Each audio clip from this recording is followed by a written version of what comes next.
look decent. I don't know why this one looks dark. Maybe I need to clear it up. All right, that's a little bit better. All right. Welcome back, everybody. We had a really good discussion yesterday, primarily about generational wealth, passport portfolios, and how to do all of that. So today we're gonna get into what it's like to actually do the relocation. Maybe we'll even talk about what it used to be like. Like when I first started, it was tough. But now it is a lot more streamlined as long as you're working with a professional. Man, when, 15 years ago, when I first looked into it, it was really difficult. And a lot of people didn't even know what they were doing, including lawyers. There were a lot of lawyers that weren't specialized.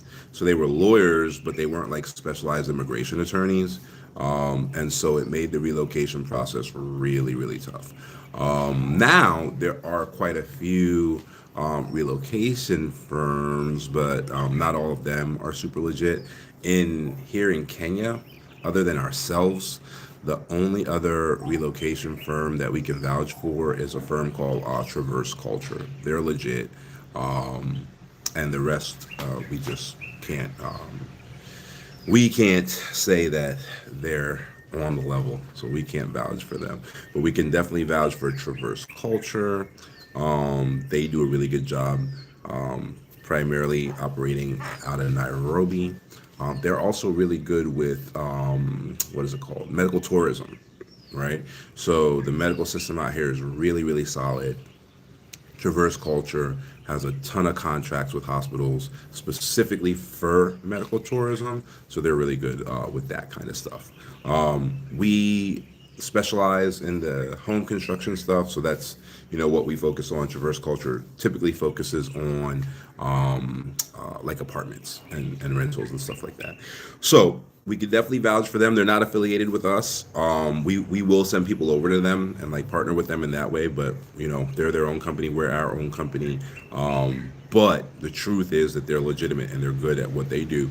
And the rest of the firms we can't vouch for. So in Kenya, us and them are the only two firms that we can vouch for as far as legitimacy is concerned that use dedicated legal teams, right? Which is a bit important because if you got somebody who every time they get a client, they're running out and being a middleman to a separate law firm, and it's a different law firm every time, then you have inconsistent results, right? So our two firms, we own a law firm. They have an in-house lawyer, like an in-house lawyer that's on staff and is like their lawyer. I guess, of course, I guess that lawyer could quit at any time, right? With our law firm, our lawyers have equity, so it's like their business, so they ain't going nowhere. But that's just the way that I prefer to do business. I prefer people to have skin in the game, so it is what it is. But yes. Traverse Culture for Kenya, relocations, 100% legit. Definitely deal with them if you vibe with them. Diaspora Freedom Initiative, we do the same thing. Definitely vibe with us if you deal with us. The things that they do that we don't do, medical tourism, we don't do medical tourism. The things that we do that they don't do, generational wealth. They don't do generational wealth programs. And they rarely build houses, right? So we have an entire architecture and construction firm vertically integrated with us, so we like design and build houses for people, and so we do outside of city living. I live here at the beach. The CEO of Traverse Culture lives in Nairobi, and she does like apartments in the city, right? So we have our own little niches, which is really cool because we could just send clients to each other. That being said, what is it like to relocate? Okay, so the process overall, right? Your overall process takes about 9 months. The process that people typically start with is the process of getting a permit, whatever permit that might be. That permit process, if you're dealing with a legitimate, relocation firm and you're not doing it in December, it takes about 6 weeks. The entire Kenyan upper echelon of government essentially goes on vacation every December. So anything that you need, like a secretary's signature for, and I don't mean like a secretary in the way that we have them in the United States. I mean like a high level government, position secretary, like the Secretary General of Immigration, for example, right? Like that kind of secretary, like Secretary of State secretary, right? Anything you need that kind of signature for, they are on like holiday season break, right? Whether it's whatever, with Christmas or whatever it is that they're celebrating it in December. So those high level guys are all gone. There's people like working in the offices, but a lot of documentation ultimately requires the signature of like the head of that department or the cabinet secretary, which is like a senator almost. There are senators here as well. Typically, senators' signatures aren't necessarily needed, but those high level government positions, really, really difficult to get a hold of them, if not impossible, during December, right? They're typically not even in the country, right? They go traveling, with their family for the holiday season. So if you're onboarding around now, that adds 4 more weeks to the process. Now, some people are like, oh, well, I'll just onboard in January then, or I'll just onboard in February then, when everybody's back. Problem is that everybody queues, right? So it creates a line starting in December, and the line gets taken care of first. So it's still more advantageous to get in line while while you can't move forward than it is to try and wait and be like, oh well, I'll just wait until the end and then come back in because you'll be behind everybody who got in line, right? So it'll actually push you back even further. Outside of that, typically takes about 6 weeks unless there's some kind of complicated case. So we're going to go with the standard where there's no complications in the case. We'll talk about some complicated cases later in the live, but for now, there's no complications in the case. Very, very standard, just relocating you and your family, whatever, right? About 6 weeks. Depending on the permit, there might be some bank statement information that needs to be submitted that show a certain amount of income per month, and a particular type of income per month, right? So if you're doing an ordinary residency permit, what they're going to want to see in an ordinary residency permit is that you have some kind of dividend income.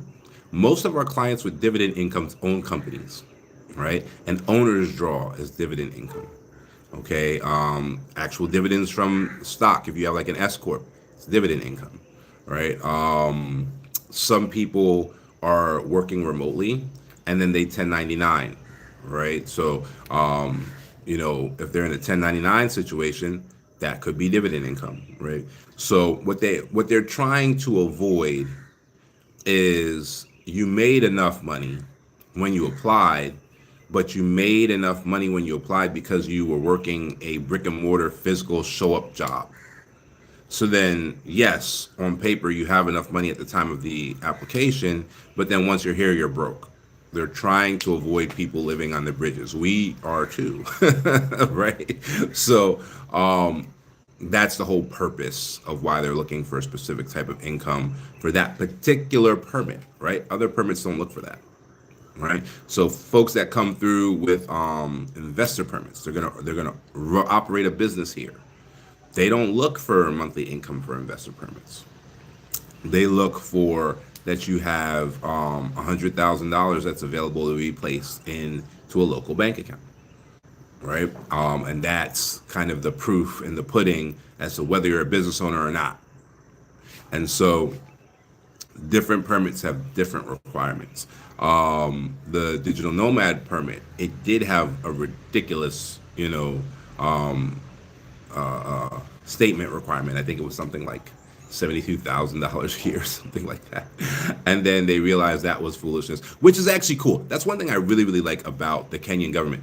You can point out to them that what they've come up with is nonsense. And you got to organize it, right? Like for us, because we have the law firm, we organize through LSK, right? Which is essentially like the bar association of Kenya, right? And so you got to organize it a little bit, but you can go to the government and say, listen, what you just did is nonsense. and they'll actually listen, right? And then they'll call for something called public participation, and then like let the public have their say, and then they'll adjust some things. So there was this ridiculous requirement. I'm almost positive it was $72,000 or $77,000 a year or something like that for the digital nomad. We let them know how ridiculous it was.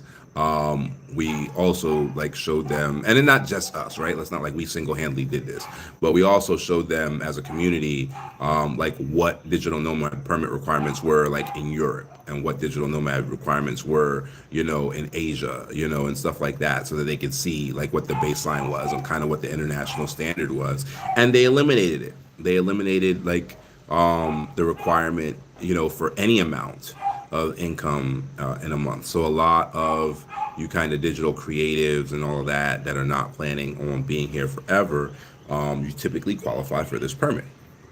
So that's great now, right? And it's a cheaper permit because they don't expect you to live here permanently, right? They don't expect you to live here past about 4 years. Now, can you? Sure. But that's a bridge that you cross at the 4-year mark. So each permit has its own kind of set of requirements. Each permit is going to ask for something a little bit different, and each permit is going to grant you different powers, right? And an investor permit gives you the power to make money in the country, right? Even hire, employees and stuff like that inside the country. That's what an investor permit grants you the power to do. A residency permit grants you the power to eventually become a dual citizen, right? But it does not grant you the power to make money, okay?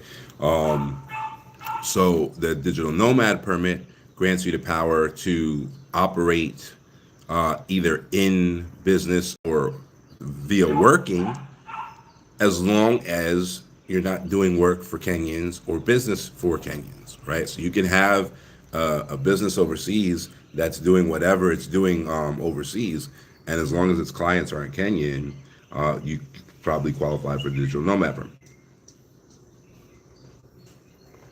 So each permit has a different focus and grants different powers. And as long as you stay within those powers, at the end, the reward is either permanent residency, which means that you do one more application and never have to do an application again, because all of these permits, they have a renewal, right? So with the work permits and the investor permits, it's a biannual renewal, so every 2 years you renew it. With the residency permit, it's 3 years. So every 3 years you would renew it. Once you get to permanent residency, you never have to renew it again. It's permanent, right? So ordinary residency is not permanent. So every 3 years, once you get to permanent residency, you never have to renew it again. But you're not a citizen, right? So at the end of 7 years, you have one of those paths open to you, right? Directly. Both of the paths are technically open to you, but there are direct paths to dual citizenship, which is your ordinary residency permit, and direct paths to permanent residency, which is your investor permit, and possibly your digital nomad permit, right? Marriage is another path, but it does not lower the time frame. So on citizenship anyway, on permanent residency, it can lower it to 3 years instead of 7, but nothing changes the time requirement for citizenship. Very similar to like the U.S. So in the first 6 weeks, you should have one of your permits, right? After that, you're now waiting on what's called a foreigner certificate, right? So what a foreigner certificate does is it gives you access to like social services, essentially, right? So it gives you access to the highway authority. It gives you access to, what are the other big ones? Well, it also gives you access to like the Profanitary's office, essentially. So like wills and marriage certificates and that type of thing. I'm trying to think of some of the big ones that it gives you access to. The College of Arms If you're doing generational wealth, it gives you access to the College of Arms, and they're the heraldic authority that would grant you a coat of arms. So you have access to that. So essentially, all the government services that are behind the scenes, you gain access to. You gain access to their version of like Medicaid almost, and you can gain access to their version of Social Security too, if you wish. There's no requirement for that, but if you wish, right? So the number one thing that typically people use that access for is cars, right? Once you have access to the National Highway and Safety Authority, or the National Traffic and Safety Authority, you can then begin the process of converting a driver's license, which will also start the process of you being able to purchase a car, right? So one of the things that a lot of people are doing right off the bat is they're trying to get their transportation together. So that allows them to go ahead and jump in there, buy their car, and move forward from there. Now, in our packages, as you know, we handle that for you, right? So we get the car for you, we convert the license for you, if you're operating at that package level, because it can be a pain in the ass and it can take a while, right? But that's what the foreign certificate gives you access to. It's not, well, it wasn't a requirement. It now is. It used to be that it wasn't a requirement. So you could come, you could get a permit, you could have the permit, you could even live here on the permit and never get the foreigner certificate, right? It used to be that you didn't have to do that. Now they've actually made it a requirement. So if you don't get it now, there's actually penalties involved. So now it's a requirement that you do get the certificate and you go from there. The certificate actually looks like an ID card, right? That's what the certificate actually looks like. It'll typically be issued for 2 years. And then even if you have a 3-year permit, it's typically issued for 2 years. And then you go in and you renew it, right? And then when you renew it, you typically get it in about 6 weeks. Now, the first time, that's a renewal. The issuance can take forever because the same people who print the foreigner ID cards print the national ID cards, right? The citizens ID cards. Well, citizens take priority. So your ID card could keep getting pushed back, pushed back, pushed back. So, we've had clients that are like, where's the ID card? I did this thing 6 months ago, the original one, right? The first one. We applied for it 6 months ago. Where is it at? And so if there's a influx of citizens rushing in for new ID cards, it'll push back the printing of the foreigner ID cards. Citizens come first. So your initial one especially takes longer. Your renewals typically come out faster. So the worst case that we ever had was around COVID. With COVID, everything was funky. And it took a year for a client to get their ID card, which was wild, right? So when the system bugs down, it bugs down big time. But that's not typical. Typically, you have your ID card in about 6 to 8 weeks, the first one. The renewals typically come in about 6 to 8 weeks as well, but they're more consistent, right? So they're more consistent. I would even be comfortable saying that they generally come in 6 to 8 weeks, whereas the initial ones, they typically come in 6 to 8 weeks. The longest that we are seeing right now is 3 months, right? So 3 months, the initial card shows up, and then in the renewals, it's like a month and a half.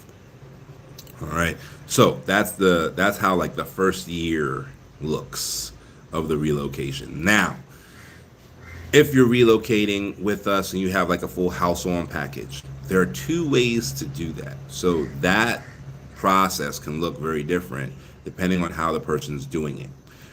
Some people are like, all right, I want my house. I know it's going to take 9 months to build the house. And so, but I want to be there now. Like I got whatever going on that I got going on. I'm not trying to be in the United States any longer. Those are typically the only people who are in a rush.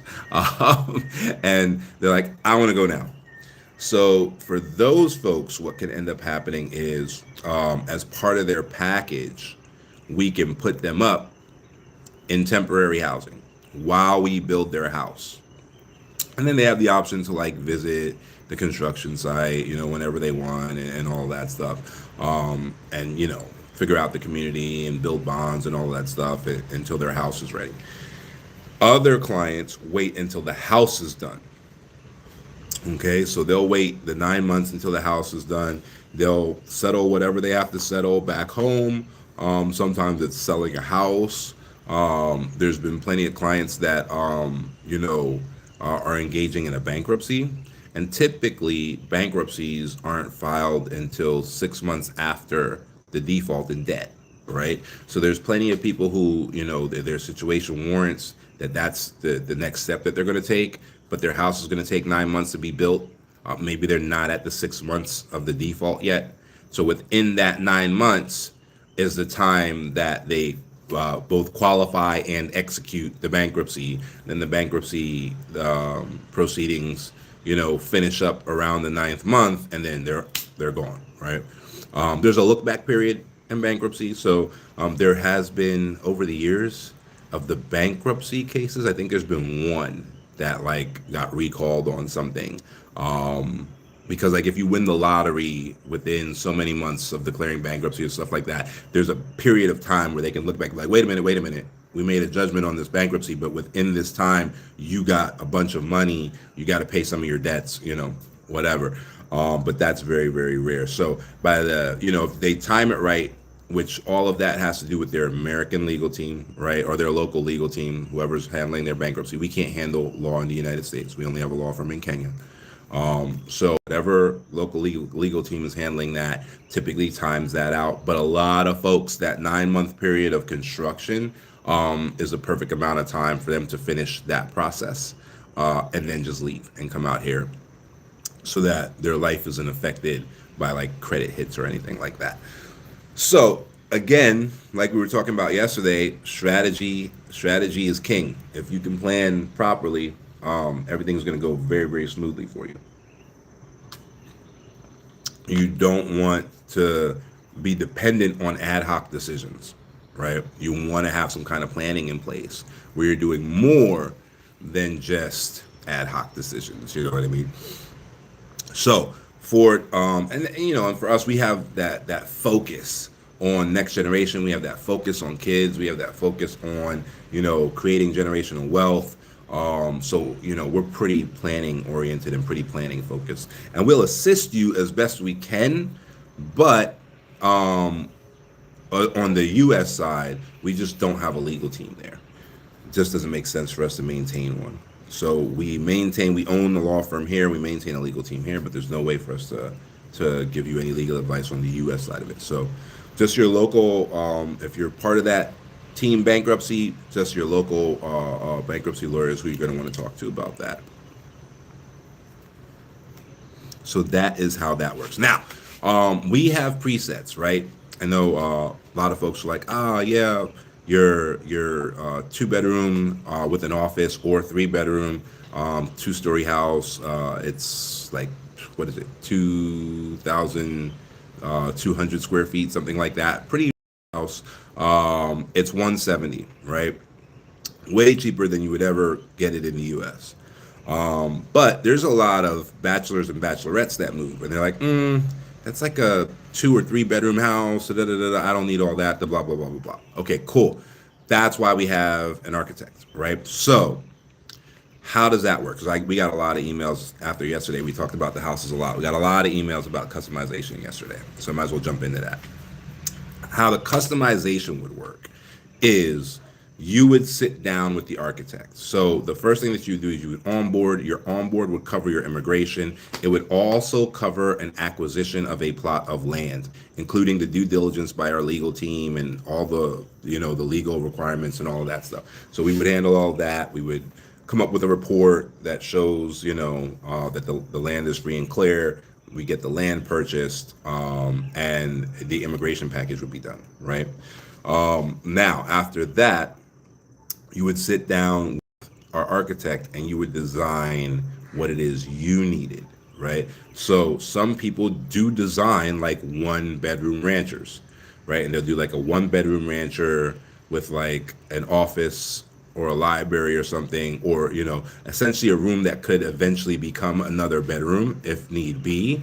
But because they're bachelors or because they're bachelorettes, they only decided that they need that one room, and maybe they're not expecting that there'll be a lot of company, or they don't like company staying with them. There's plenty of people who are like that. So like if company comes, they need to go get a hotel. I don't have a guest bedroom. And so there's folks that will design to their budget essentially. So that's what our architect is there for, right? She's there to design whatever you guys want to your budget. So just because the smallest house that we already have pre-designed is 170, which is quite frankly a steal, that doesn't mean that that's the base amount that you would come in at. We've definitely had people trying to think. What's the smallest one we did? I want to say we've definitely had people come in at around 85,000 or 90,000, and have a house built, 90,000 total package, right? So we've had that happen, but it's tiny. And I'll be honest with you, a few years later, they upgraded. You know what I mean? I guess maybe that's what they needed to make the move. And then they built themselves up a little bit while they were here, and then they upgraded because that was a really small house. But most of our houses are gigantic, right? So like our 3-bedroom rancher is 2,500 square feet, so 2,500 square feet. Our mini mansion, which is a 4-bedroom, 2-story, quarter-acre mini mansion, with like a parlor and a living room and an office and like it's the works, right? That thing is 5,000 plus square feet. So it's pretty wild when you get into to the bigger ones, and that only costs, I want to say, what was that, like 450, 495 or something like that. So you can build whatever you want at whatever price point you want, but you have to work with the architect on that and make sure that the architect is the one that sets up whatever your price points are.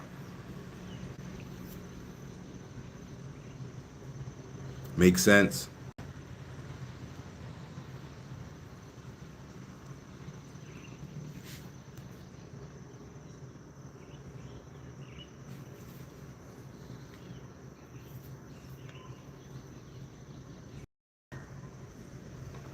All right, cool.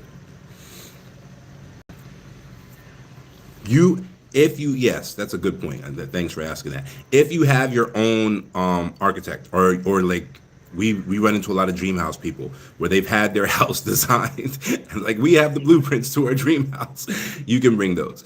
And then what'll end up happening is there might be a material incompatibility depending on where you had those designed. So we might have to like change plywood into brick or something like that. But arguing in the design, because we see a lot of that where there's some flow issues in the design.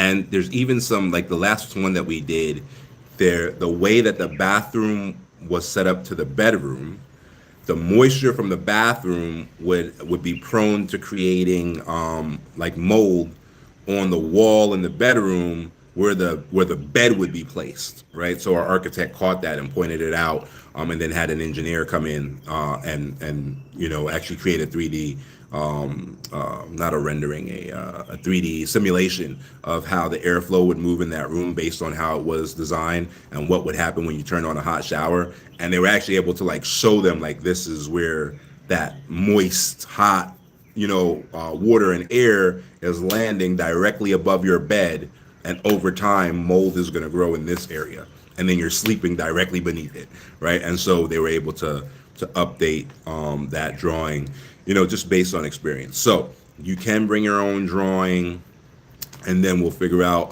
what it costs. Whatever it would have cost you in the US, it's not going to cost you that here.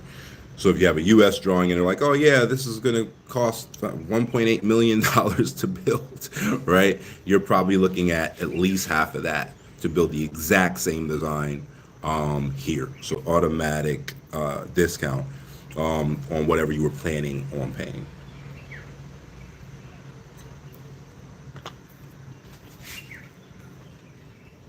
But yes, good question. Some of you guys have been playing this stuff for a while. We have a lot of clients that were like trying to buy houses during the crazy thing in the United States where the corporations were buying up all the single family homes. We have a lot of people that had like the savings that they saved up to buy homes. And then here comes BlackRock and Vanguard offering 200% asking price, scooping up all the single family homes in the United States, and they just couldn't get a home. So during that whole debacle, a lot of folks were like, "Screw it, we'll get a beach house, in Kenya, for and have it paid off for what we were saving for our down payment." And so a lot of people were like, "We won't even have a mortgage. We'll just have a beach house in Kenya. We'll have it completely paid off, brand new built, to what we want it to be." And then they were coming in and doing the Airbnb stuff, and ended up, making enough money to start paying off like their condo or wherever they were living in the U.S. So a lot of that happened during that madness with the venture capital groups buying up single family homes. I hear they're like offloading them now. I don't even know what the purpose of that was. I guess a hedge against inflation maybe. But anyway, that's a lie for another time. But yeah, we had a lot of clients that were affected by that. It was really crazy. There's a lot. Yeah, there's that too. There's that too. There's a lot of clients that are unhappy with the political situation, and so they're moving because of that. Good call out. but actually, there was more clients affected by the housing thing than folks that are at least admitting to us that their motivation is political. The better the plan, though, the better things are going to work out for you, for sure. Right? The better the plan, the better those things are going to work out for you, for sure.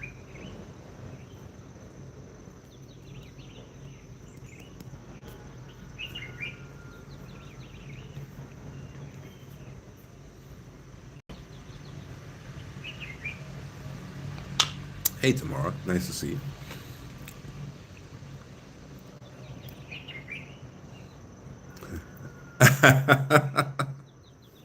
Well, that's awesome, Dongos. Yeah, definitely, definitely. Good to see you out here. Definitely fire away any questions that you have. We appreciate having a good reputation. I'm happy you were just referred to us. Mm. Speaking of referrals, always let us know who referred you to us. If you're doing business with us, we do pay referral fees, and they're outstanding. All right, so we typically pay a 6% referral fee. So our referral partners make a lot of money. Yeah. We had this one kid. I talk about him all the time. He was a Chinese kid, and he used to refer Chinese, referral to us. So it was crazy because out of nowhere we started getting all these Chinese, applicants. And we're like, where are these people coming from? Where are they seeing us? Like, where are we going live, or where are we advertising? Where like Chinese are seeing these advertisements? And so after we started seeing the referral code, we realized it was him. But he was in Harvard Medical, and he didn't have very many scholarships, and he's paying for it for himself. And he just signed up on the website. He must have seen us somewhere, just signed up on the website as a referral partner. And he was making $140,000 a year in referrals. Now he makes $500,000 a year as an oral maxillofacial surgeon or whatever. So but we miss him. He was awesome. He would refer at least one person a month who would close, right? Because you only get paid if they close, right? So he was doing more than one person a month, but he would refer at least one person a month who would close. And we did like really cool business, with the Chinese families and stuff. Because not everybody who works with us wants to move here, right? A lot of folks who work with us just want to open a business here. So we ended up getting a lot of exposure to things that we probably wouldn't have gotten exposure to, like they set up a fish farm. And I'm trying to remember which fishes it was. I think it's grouper, and they did grouper and tilapia, I think. But they set up a fish farm, so we had to set up the entire thing because they never came here, right? You don't have to come here to do business here, right? So one of his referrals ended up coming through us. They got an investor permit because you still need the investor permit whether you come here or not. So they got the investor permit. They got all signed up on that. permit set up. We got them the land. They got a farm, a leasehold farm, and they set up the fish farms out there. So they dig these kind of pits out of clay. And what we liked about their fish farm was they added a bunch of stuff. So like there's this, I think was it a wolf spider? They added some spider to the water, and that spider not only acted as nutrients for the fish, but it also was able to kill certain things so that they didn't need antibiotics, right? So it's like no antibiotic fish, there's no growth hormone, but there's a bunch of different stuff they added.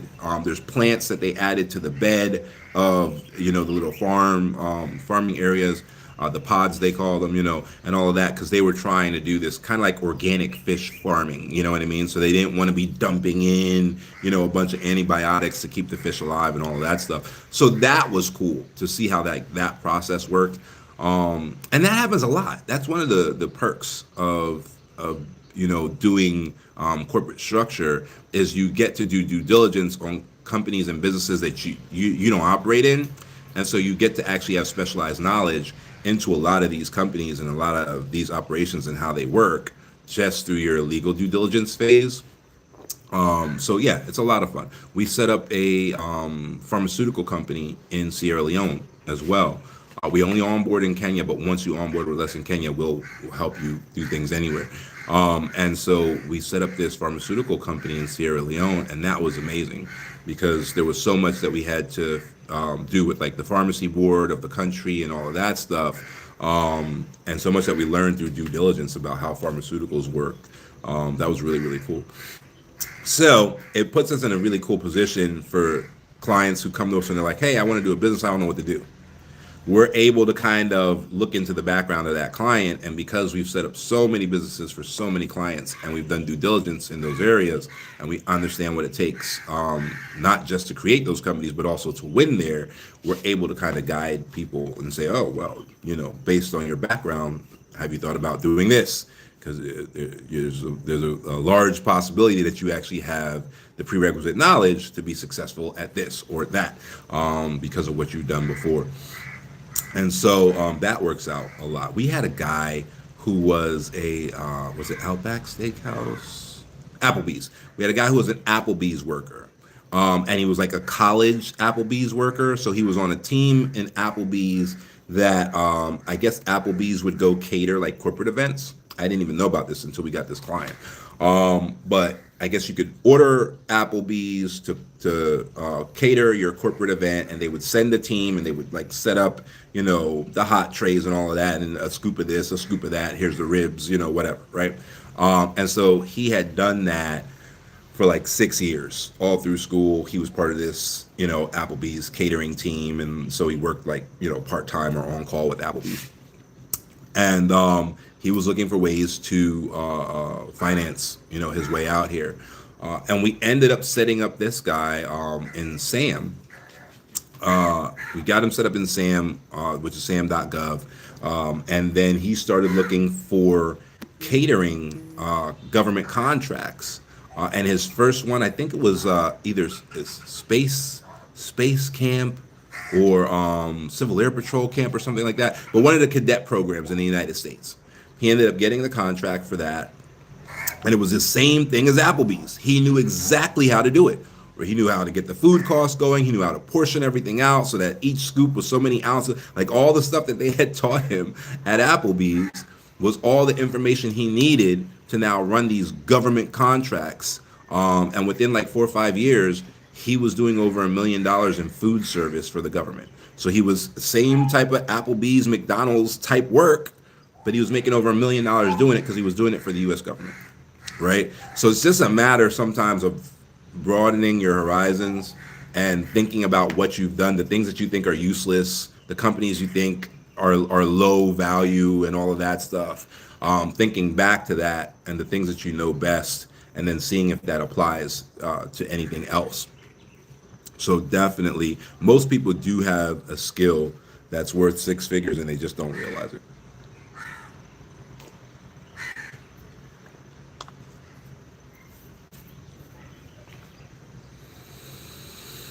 What would you recommend as what?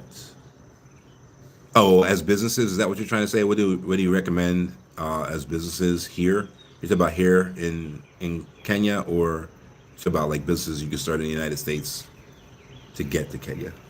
And that's important too. Like you can do a ton with manufacturing here, and it's really really cheap, right? Like labor is really really cheap. Like overpaying for labor to make sure you're being like fair to people essentially is really really cheap, right? And so you can do a lot with manufacturing here and have things manufactured that you're going to actually sell in the U.S. Kind of like a Chinatown.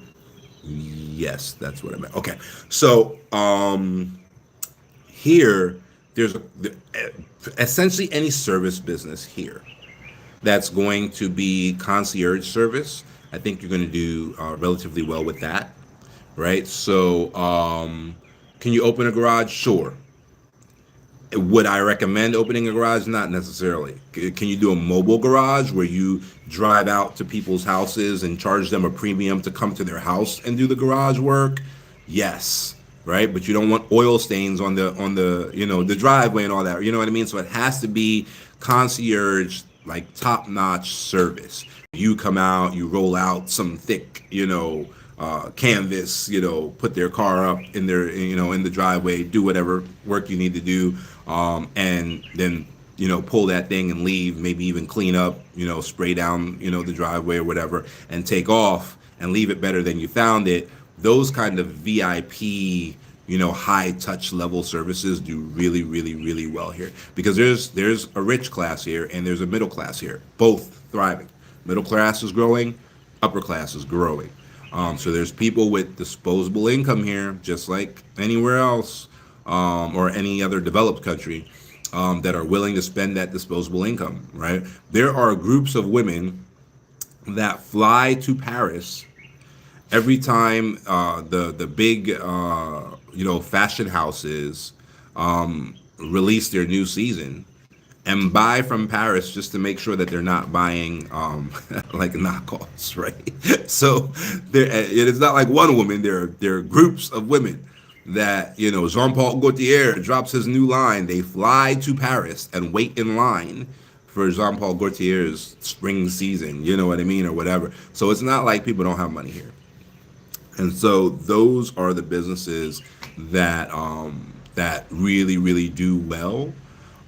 And there's a kind of preconception that foreign-owned businesses are luxury anyway.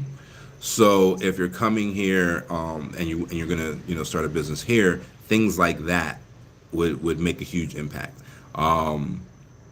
Things like there's like I remember there was this whole thing called Safelite, which was a resin company. They would come out, they would drill a hole in your or widen the crack in your windshield. They would like drill open a crack that like a rock hit your windshield, and they would pump a clear like glass resin into the crack, and then it would be completely see-through. You wouldn't be able to see the crack at all, right? And it was obviously way cheaper than replacing the windshield. And then in the United States, it got to the point where like insurance would pay them. Like it was cheap enough that like rather than because some people were like, well, my insurance will replace the windshield for free because I got good insurance, but I got to pay for the safe light, even though it's cheaper. I rather go with the free option, right? And so then it got to the point where like insurance would pay for a safe light repair and all of that stuff, right?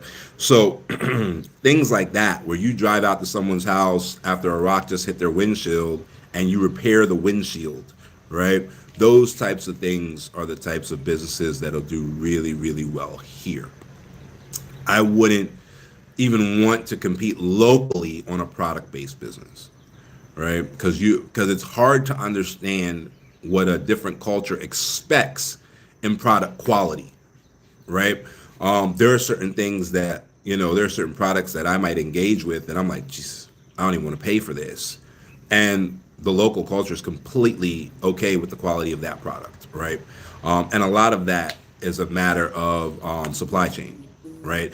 And so I wouldn't want to compete on a product level offering that's going to be offered in country. However, you could do products and ship those products back to the US and do really well, right? So if you're already doing product, but your product cost is something that keeps holding you back, because sometimes the product cost isn't even necessarily high, but when you're looking at your P&Ls and everything, you're like, man, even though this is a good price, it's the appropriate price for this product that we're creating, it's still holding us back. It's holding back our growth.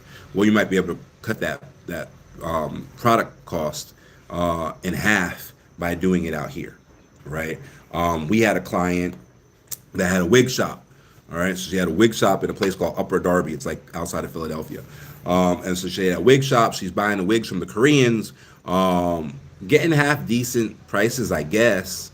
But the prices were still holding her back. She was able to set up something over here where they make the wigs. So she was buying like hair bundles, like loose hair or whatever, and making the wigs in the factory. And then her competitors became her clients, right? So in one move, she not only cut her cost down on the wigs, that she was purchasing, but she made all of well, I shouldn't say all, but she made a lot of the surrounding businesses that were competing with her. She turned them into her clients, where they were actually, she was like the distributor, and they were actually buying from her. So they were buying wigs from her in bulk, and obviously she was undercutting, the Korean suppliers, because she knew the prices. And so now all of those people who were affecting her pocket negatively, they now have to pay her before they make a dime in one move, right? So again, it's about strategy. It's about, being able to expand your mind beyond what you're doing now and seeing how these things fit in. Because labor costs is going to be the number one thing that breaks you or makes you. And then you don't want to be unfair about it. You don't want to be like running like sweatshops, right? So you want a place where you can pay fairly, but it's still, comparatively speaking, a great labor cost for you, right? And this is that place. It used to be China. China is moving beyond that. China's getting past that. So things are starting to get expensive in China. I was literally in China last month, and I saw foreign workers in China building roads, because it's getting like America. It's getting to the point where local labor is so expensive that they're actually bringing in people from the outside, right? And then what they're doing is they're actually sending their workers to developing countries. So like China built a road here in Kenya. They built a highway in Kenya. They did something in Zambia and Namibia and all of that as well. So what they're doing is they're kind of outsourcing the old workers to work in other places where they'll accept less pay because their living arrangements are now affected by the local economy, so they can do more on less. And that's how they're keeping like their people employed, even though that labor rate is going up, right? So they're just following the same trend that America followed back after World War II. So the low labor costs are going to come from Africa now, Africa and possibly South America. But for now, Africa is your best bet. And then you're looking at the places in Africa that have similar levels of technology as to what you're used to. So anything that you are producing, anything non-technical, like there are things that only one company in the world can produce, like NVIDIA and stuff like that. So not semiconductors, but any physical product that you're trying to produce, you can definitely produce here cheaper. That goes without saying. And still be fair to like local workers. Yeah, no, yeah, you're welcome.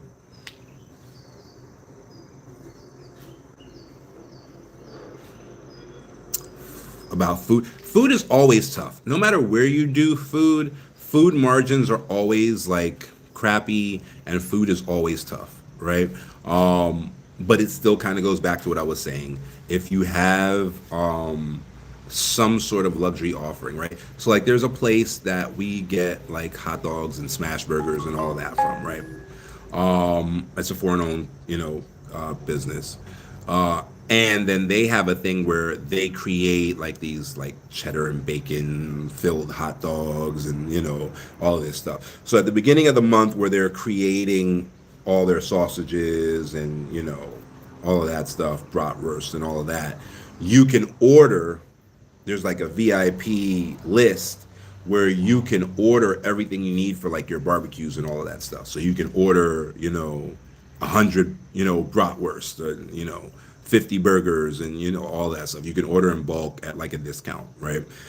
So that's their kind of VIP service that gives them their edge, right? But that's really what it's all about here. If you're gonna do something, it should probably be in service, and then there should probably be that aspect of exclusivity to the service.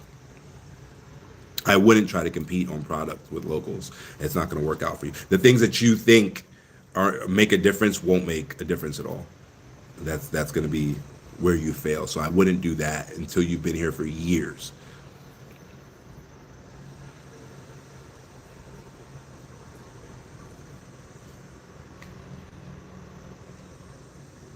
Yeah. I mean, even figuring out food costs appropriately and professionally, a lot of restaurants have issues with.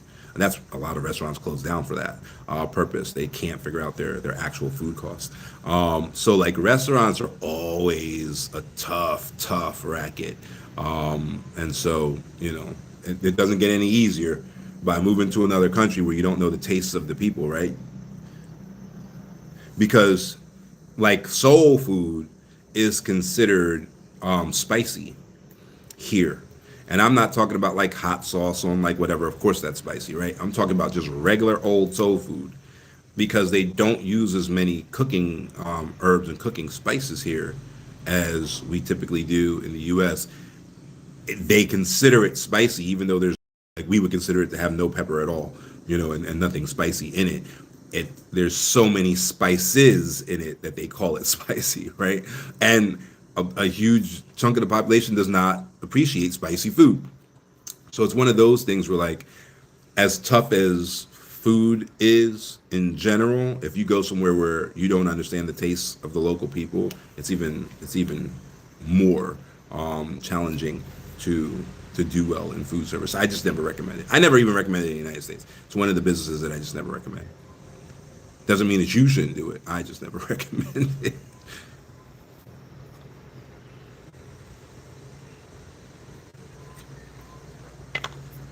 Um, easiest business. The easiest business is a business that executes here, but advertises wherever you're from. So there's that, right? Um, so that would be like your easiest business. An example of that might be um, a tour company. A tour company where whatever country is your base country is where people pay for the tour, which is so that's where you pay your taxes and that's where your company is based out of. And then when they show up here to get the tour, like you or your tour guide is just here, it takes them through the tour, but takes no money here. That's really important. You take money here, you're violating work permits or whatever, right? So you can't take any money here, right? All the money was paid in your country and you just met them here and then did the work. Those are probably the easiest because then nothing has changed, right? Nothing has changed in the mindset of your customer. So that's probably the easiest type of business. Doesn't have to be tour. That's probably the easiest type of business though. All right. Any way we work around to export fees on Amazon? Is there a workaround for Amazon export fees or import fees? Give me some clarity on that one. If you import anything, import. If you import anything, there are fees definitely. So now, the one exception to that is when we get you a permit, right? When you're moving here and we get you a permit initially.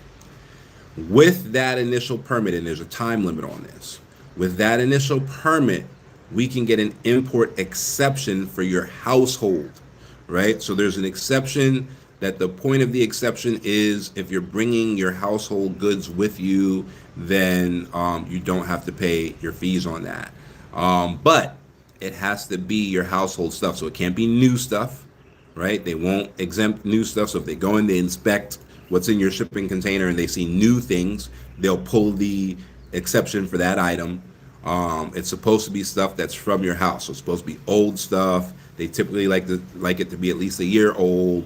And it's like, I'm bringing my beds and I'm bringing my sofas and I'm bringing maybe even my oven, whatever. But I'm bringing my household stuff with me because I'm relocating to a new country and I don't feel like buying all new stuff.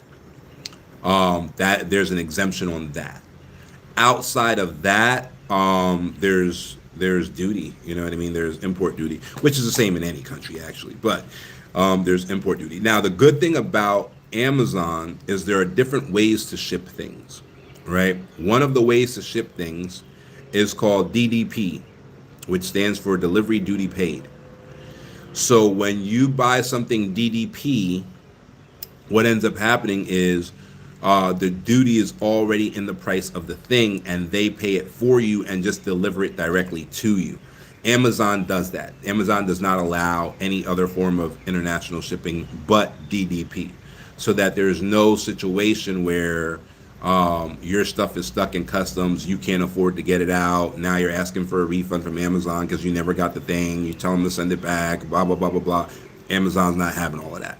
So what they do is they always do DDP, and then you just get your stuff delivered directly to you. But you will see that import tax added to the price.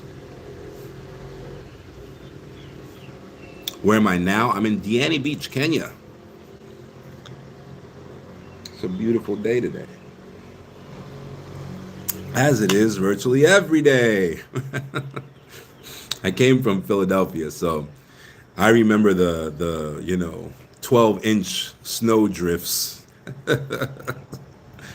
Haven't seen snow in 6 years.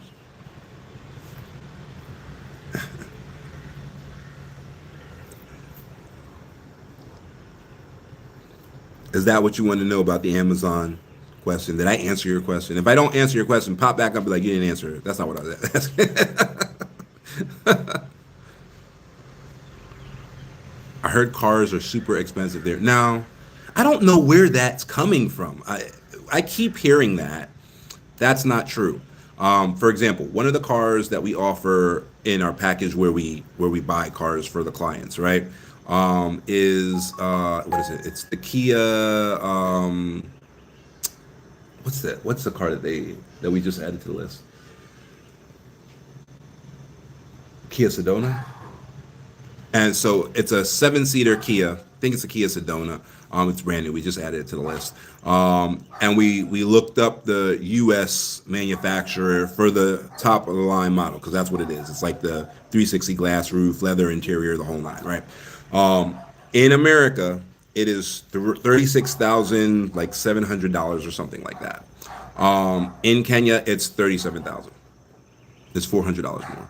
And that's probably the import fee, right? So I don't know why. I think what people are doing, right? And here in Kenya, the old saying, cheap is expensive, and not even just Kenya. Actually, the same thing happens in China. I used to live in China as well. The difference is in America, everyone uses credit, so you don't get to see that. And the rest of the world, very few people use credit, so you get to see that immediately. So I think what's actually happening with that car thing is people are buying used cars. And then the used version of a car, there's a concept in a lot of foreign countries where it's country new, right? So it's used, but when it enters the country and it gets registered in that country, it's like, all right, this is year 1 of registration. All right, even though the car is 5 years old. So they call it country new. It's still used. They're not like hiding the fact that it's a used car or anything like that. It comes with miles on it and all of that stuff. But that can be more expensive because the way we handle like used cars and depreciation and all of that in the United States might be not the international standard, so to speak, right? So I think what's actually happening is people are buying used cars and they're overpaying for the used cars based on the way used cars are priced, when they could have bought a new car at the appropriate price. And so that's why they're saying that cars are expensive. But we only deal in new cars. So for us, we literally pay the exact same price, give or take a couple $100 that we would have paid in the United States. So that's not true for new cars at the very least. Awesome. Do I travel a lot? I do travel a lot. I've been to over 60 countries. What about importing cars from China? Aha. So people say that all the time. The issue with importing cars from China is that China drives on the same side of the road as America. Kenya does not. Kenya drives on the same side of the road as the UK. So if you're trying to import cars from that region, you would have to import cars from Hong Kong, because Hong Kong was a British colony and they drive on the opposite side of the road from China. The funny thing is, when I lived in China, if I drove through Shenzhen, you got to go through Shenzhen to get to Hong Kong. So if I drove across the border from China to Hong Kong, they had a loop set up. It was ingenious, actually. So you would get on this bridge and you would circle around this loop. And when you came out the loop on the other end, you were on the other side of the road. And you didn't even notice it. It was smooth. So it wasn't like you were like, oh, I'm driving on the wrong side of the road. You were just on the other side of the road. And then you were like, wait a minute, because you're following the cars in front of you and all of that. You're like, wait, I'm on the wrong side of the road. So they had a really cool system of getting you from China to Hong Kong and putting you on the proper side of the road. But Hong Kong has British side driving, same as Kenya.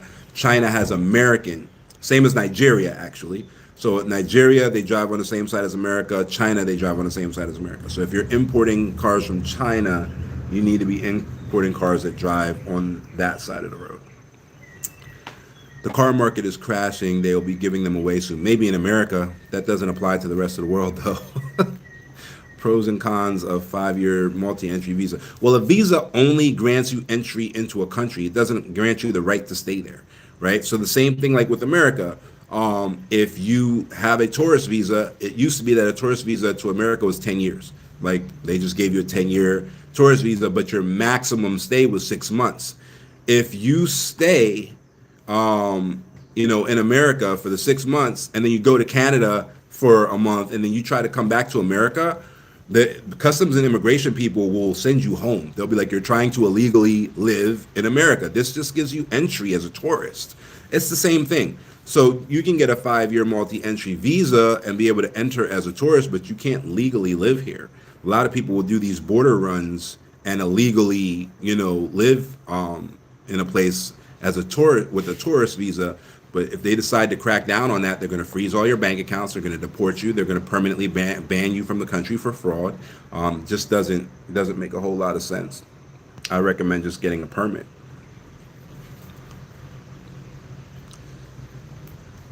Just joined. What are we discussing? We are currently discussing relocation to Kenya, either physical relocation or business relocations to Kenya, which is what my law firm specializes in.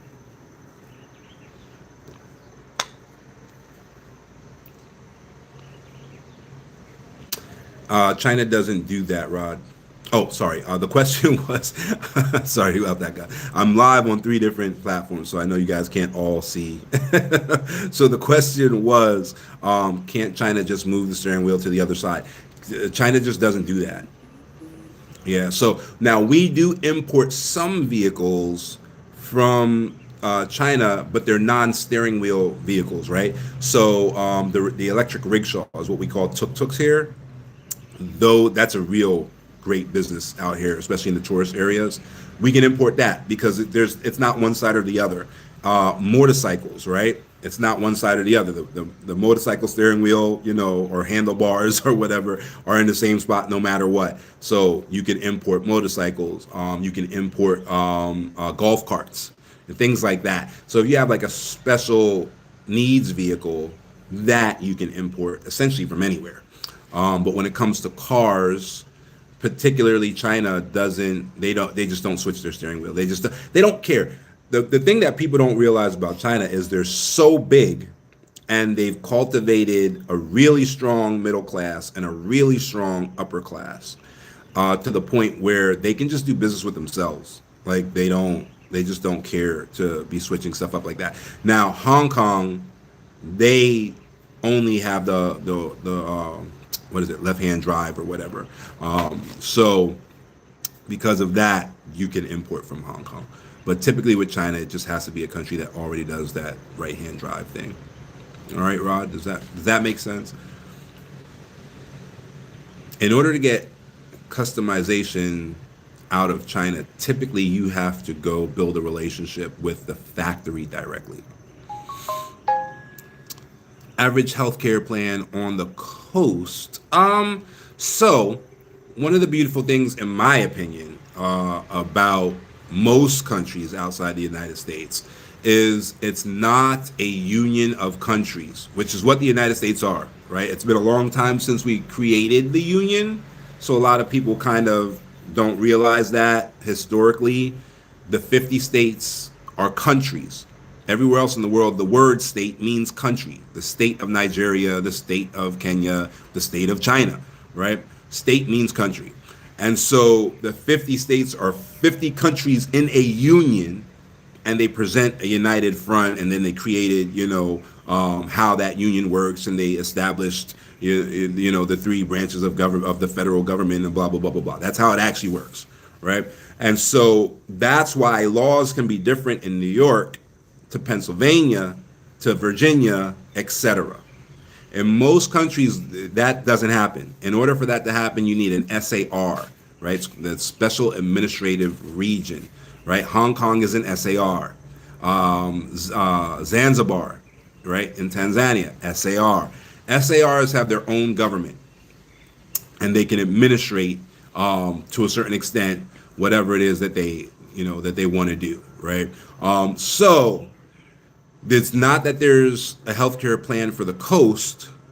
The healthcare plan is for Kenya. It's regulated on a national level, which is great because you know what to expect everywhere you go, right? So I remember I got in trouble once in New York State.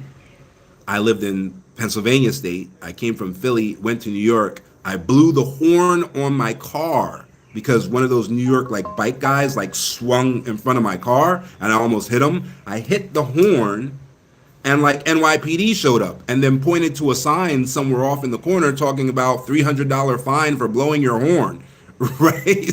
So the nonsense that ensues when every little state can make its own laws is a little ridiculous sometimes. And so here everything is kind of standardized. So all of the benefits in the healthcare plans are within the same range.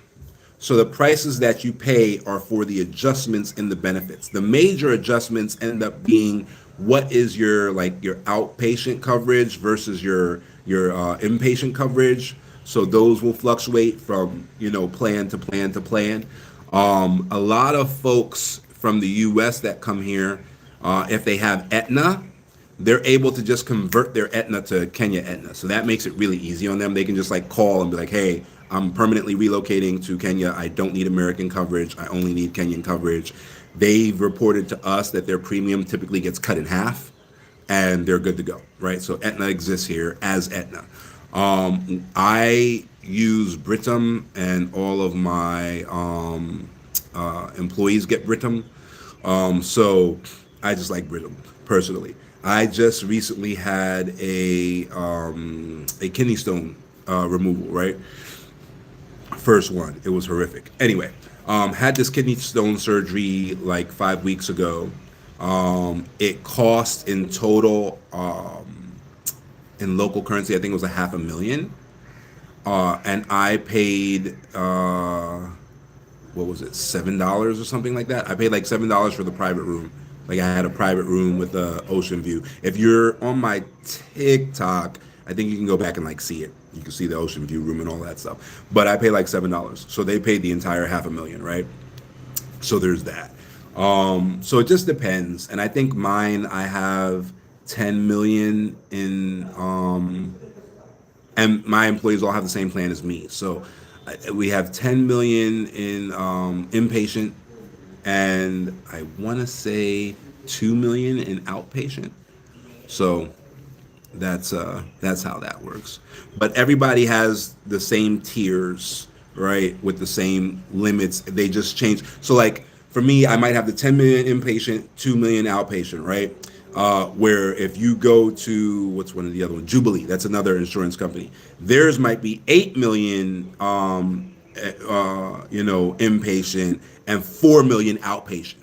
So the differences in the companies are just playing with whatever numbers you want. And so like if you know that you don't get admitted in the hospital often, but you have a lot of like day procedures, right? Where you're not going to be admitted, then you might want more outpatient money than inpatient money, and so that's essentially how that works. What are the advantages to living in Kenya? It's ridiculously cheap. I had a pretty successful business in Philadelphia, and I was living paycheck to paycheck, right? And technically, the business was too, right? And we were doing over $1 million a year, and I still was paycheck to paycheck in Philadelphia, and was not even close to a millionaire, right? So that's just the game in America, unfortunately. Within a year of moving to Africa, I did way better, way better. I probably let me think. Yeah, I'd probably be in the top 10% in the United States now. So overnight, essentially, a year after moving here, my entire life changed. Just because there are no glass ceilings here, there's no institutional racism here, there's nobody stopping you from getting contracts because of the way that you look or where you came from or what college did you go to, or none of that exists here. So you can just get what you deserve. So that's helpful. Does their healthcare include dental? Yeah, yeah, yeah, yeah. I think you have to add vision, but dental is included. Because, yeah, I'm not even sure. I think you have to add a vision rider. The only thing that I added was I added what do they call it?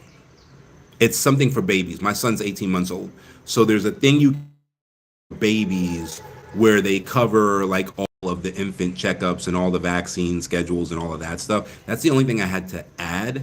But I think you like check off the vision and the dental riders. And they're not particularly expensive. Have you seen any animals out here? No more than so. I'm from, like I said, Philly. Pennsylvania, in and of itself, is very for example, there's a company called Deca Battery out there. Deca Battery closes down for the first day of hunting season so that its employees can go deer hunting, right? So even though Philly is an urban, environment and like a city, Pennsylvania in and of itself is a big farmland place. The Amish are out there. If you go to Lancaster, Pennsylvania, they ride in horse and buggy and all of that stuff. So the amount of deer and foxes and squirrels and possums and all of that, raccoons and all of that we see in Pennsylvania, same thing here. There's wildlife. Now the difference is it's baboon, monkey. I haven't seen a squirrel since I've been here. There's something that they call a what do they call it? What do they call it? There's like a nocturnal monkey. It only comes out at night and it's really, really small. Super cute, actually. I'm trying to remember. I think they call it a fur baby or something like that. It's super cute. But, so that's the equivalent of like a possum because it only comes out at night. So, like, yeah, there's wildlife, but nothing crazy. Like, ain't no lions walking down the middle of the street or nothing like that. Can an immigrant own land? Yes, an immigrant can own land. Have the bonds open? The bonds are always open. It's just a matter of which bond, right? So you have to, every month bonds open, right? The Central Bank of Kenya opens new bonds every month. You just have to go in and see what the guaranteed interest rate is on those bonds and see if it's a bond that you want, right? There were two private bonds that opened this month as well. Safaricom, which is the Kenya's version of like T-Mobile, right? Like the number one internet service provider for cell phones and all of that. And they own like Apple Pay essentially, right? Like Kenya's version of Apple Pay is way better than Apple Pay. I believe it came out before Apple Pay, and Kenya invented this thing called M-Pesa. Really, really awesome digital money, platform, and they own that, right? So really, really nice company, big company. They just opened a private corporate bond for they're looking to raise 40 billion, and so the central Bank of Kenya, or actually the Capital Markets Authority, the CMA, had to approve that. So they did, right? So they just approved that. So that bond is going to go live soon. And there was another private corporate bond. I can't think of who it was, but another solid company. Like they're not going anywhere. One of those companies that if the worst were to happen, the government would probably bail them out because they're just that integral to the infrastructure of the country. They also opened another private bond. So those two things are there as well. Okay. How can I check if a Kenyan is already married? You can check actually. You can have a lawyer search the essentially it's like the wills and births and marriages registry. There is a registry, and you can actually have them check. You can also press the Kenyan that you're looking into, right? We have clients that do this all the time. It's funny you bring this up. So we have clients that have like these long distance relationships, and they're trying to figure out whether they're being finessed or not. 50% of the time they are. The other 50 they're actually not. So it's a pretty, decent. Like if it was the Philippines, it'd be 90% of the time you're being finessed, right? So about 50% of the time they are. And so one of the things that you can do is you can have them present a certified copy of what do they call it? It's like a freedom marriage certificate, right? So they would actually have to go to the government and they would get this certificate, and you always a certified one, right? And then that certified copy of that certificate would let you know whether or not they were already married or not. Typically, when folks are asking for it, it's a requirement of a fiance visa, right? So if you're like, hey, you want to come to America, I need this thing certified, da, da, da, da, da. And if they try to bring you an uncertified one, or they start, arguing with you about this, I would just drop it, right? So that's a pretty easy way. If there's any pushback on that request at all, they're probably lying. All right. So the folks that are being legitimate, they're like, oh yeah, where do I go get that? Haduma Center. I'll go over there tomorrow and look into that. No problem. But the ones that give you some kind of pushback on it, or there's a story, oh well, I mean, I'm legally separated, but I go ahead and run away from that. Can the bonds be purchased from a retirement account? Maybe. If it's a self-directed retirement account, typically the answer is yes. So if it's self-directed, you can purchase them from that retirement account. However, the coupon payments, which is the equivalent of a dividend payment from a bond. Bonds don't have dividends, they have coupon payments. The coupon payment has to go into the retirement account. So if you pocket the coupon payment, then you might have a problem. So you want to talk to your CPA and figure out whether or not your account qualifies first off. And if it does qualify, then yes, you probably can.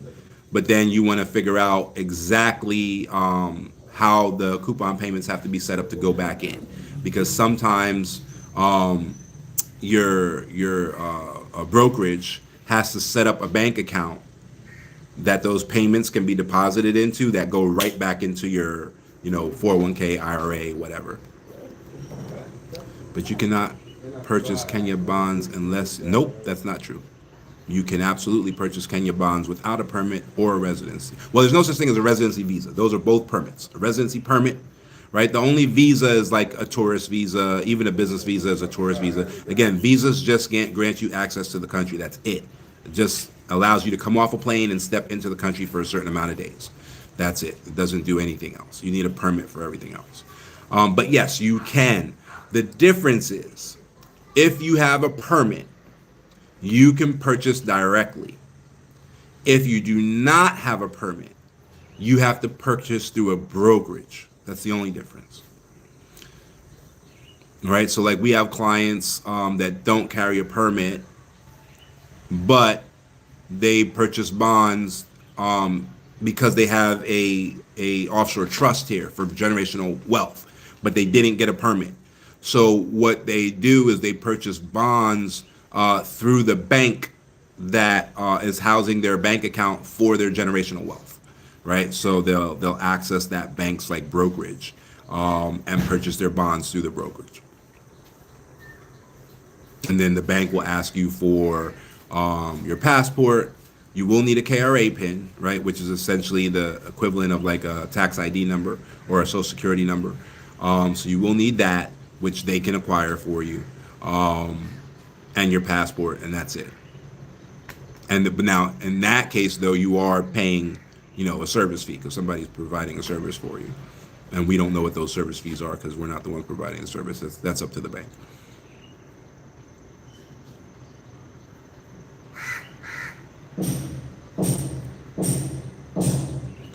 Do permits through marriage allow you to work? You can get a dependent pass through marriage, and it won't allow you to work because it's a dependent pass. There has also been some issues with local officials kind of doing their own thing, just based on culture, right? So there's been issues in the past, for example, if a guy is getting a dependent pass from a girl, that the local administration might be like, what? Men can't depend on women, right? It's not the U.S., right? So sometimes there's pushback on like, what do you mean? You're a man. She's supposed to be depending on you. You can't depend on her, right? So we've had to sue some of them because that's not the law. Like you can get a dependent pass, but some of them, they just can't get it through their head that a man is sitting at home not working and the woman is working and the man is dependent on the woman. Like it just doesn't make sense to them. So then it becomes a discretionary issue where they're like, no, in my discretion, this is a fraudulent claim because how would that work? Where it's not, and then the courts will step in. But obviously that becomes a drawn out whatever. So the dependent pass, it literally means you're dependent on someone else, and so no, you're not working. You're dependent on them. Now you can have an investor permit and then get married, right? And then you can work. You can own your own business and all of that. Or you can be hired by a local company, and it could be your wife's company, right? Or your girlfriend's company. So you can be hired by a local company, and then yes, you could be working and then go ahead and get married and all that. But typically when people talk about having a permit through marriage, it's what's called a dependence pass. It's slightly lesser than a permit because passes are attached to something else. In this case, they're attached to the spouse's citizenship. But like if you were to relocate here and you had children and you relocated on a residency permit, your children would have a dependent pass. They're dependent on your permit, right? And so the same thing happens in marriage. Can I purchase bonds and then later once I get there, set up a trust and put the bonds in the trust? You can. It's a process, right? Because you're changing the ownership of the bond and all of that. It can be done, yes. It just makes more sense to set up the trust first and just have the if that's where the bond is going anyway, just have the bond in the trust. Now, if you want the bond, but you want the coupon payments to go into the trust, when you set up your central bank account, it'll ask you what other bank account, because you can't like transact in the Central Bank of Kenya. Like, yes, you have a central bank account, but it's for the purpose of buying those securities. You can't like write a check against it or anything like that. So when they pay you, they'll ask you like, what account do you want your bond payment to be paid out to? You can use the trust's account. You don't have to write in your bank account. Some people just write in their fiduciary account for their kids, so their kids' bank account. Some people put it in their spouse's bank account, right? So the bank account that the coupon is paid into can be any account, So you could technically own the bond, but the payments not be coming to you, right? So there's that. And then depending on what kind of trust you have set up, anything that is put into the trust is tax exempt. So you would be tax exempt on that transaction. For the trust would be tax exempt on that transaction.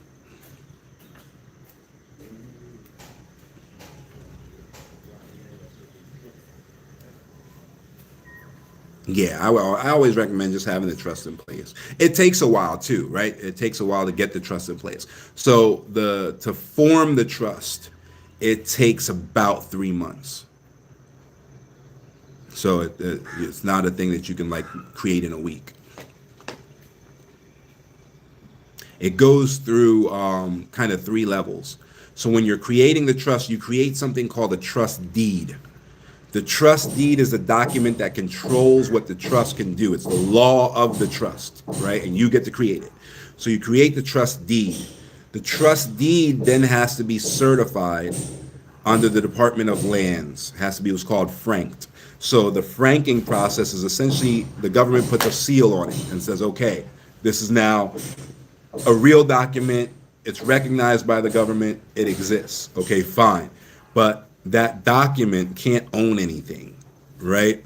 So if you were to operate with that document, which that document is a trust, you could operate with that document. But if you were to do that, then the trustee would have to own everything in trust for the trust, right? So if anything happened to the trustee, all of those assets would be available to settle the trustee's personal debts, right? So you obviously don't want that. So then you take that document that has been certified by the government, and then you have to have that document incorporated. And when that document is incorporated, then that trust corporation can now own things in its own name. It has its own tax ID number. It has its own limited liability. So the process to go from one government unit to the next government unit, and of course I'm leaving things out just to give you a high level overview, but you go from one government unit to the next, to the next, to the next, and get everything set up the way you need it set up. It takes a few months. And again, if you start in December, most everything is closed. All the high-ranking government officials whose signatures that are needed are on vacation for the holiday season. So in December, it adds another month. And your company can set up a trust for me before yeah. We do that all the time. Yep, setting up remote trusts is super easy. For the law firm. It's not easy for you because you have to walk it into the lands department to get that franking. So if you're not here, it's almost impossible for you to do it and not be here without an agent. It's not almost impossible, it is impossible. But the law firm can handle it.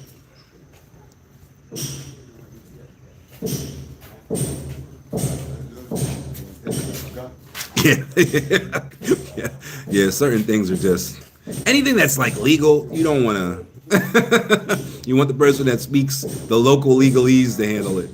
We've even had clients that jack themselves up with that daggone Chat GPT because the legalese is not the same. Even if Chat GPT was good at like regular legalese in the United States, which it's not, there are lawyers that are getting disbarred for using Chat GPT in legal filings. It's horrible. It makes up laws and makes up precedents. But even if it wasn't, even if it actually worked, the legalese here is different. The wording here is completely different. So, but we've had people trying to do it themselves with ChatGPT and file documents in American legalese and completely jack themselves up. And some of them couldn't start over. Some of them, it triggered a flag where their filing was considered fraudulent moving forward. And so they were like blacklisted essentially, which sucks. So yeah, legal stuff, just don't do that. Don't try to do that on your own.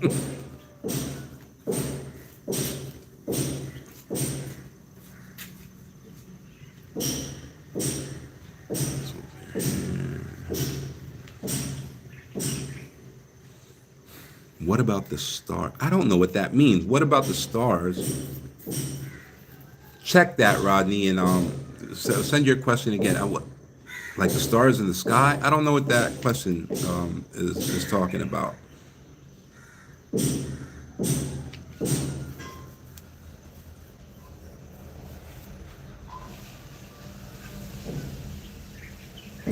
Oh, what about the status? Okay, it was a it was a typo.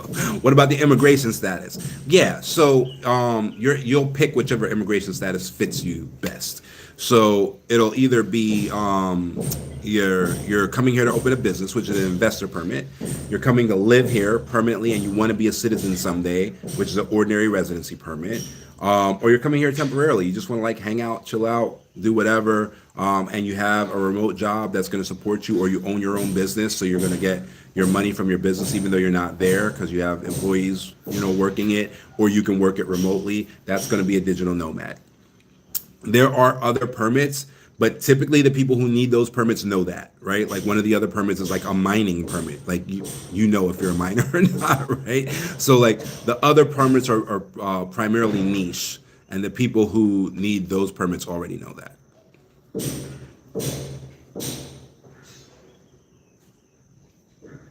Yes, if they need those permits, yes, we can work with them. But they typically contact our law firm directly because they already know that they need specialized permits. Residency permit, how often do you renew? Well, if you go through us every 3 years, right? So when you apply for a permit, the process is that the application is made. After the application is made, it goes to a board.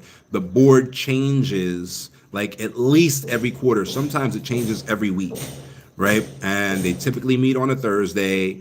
They're all appointees. They review the permit and they decide whether or not, at their discretion, whether or not they're going to approve the permit or not, right? Now, our lawyers go to these meetings, and our lawyers add additional kind of information into the packet, kind of what immigration attorneys do in the United States. They just fill that packet with every single piece of information possible so that the immigration officer can't say, well, we want to see this and we want to see that and show us this bank statement and show us that picture and blah blah blah blah blah, right?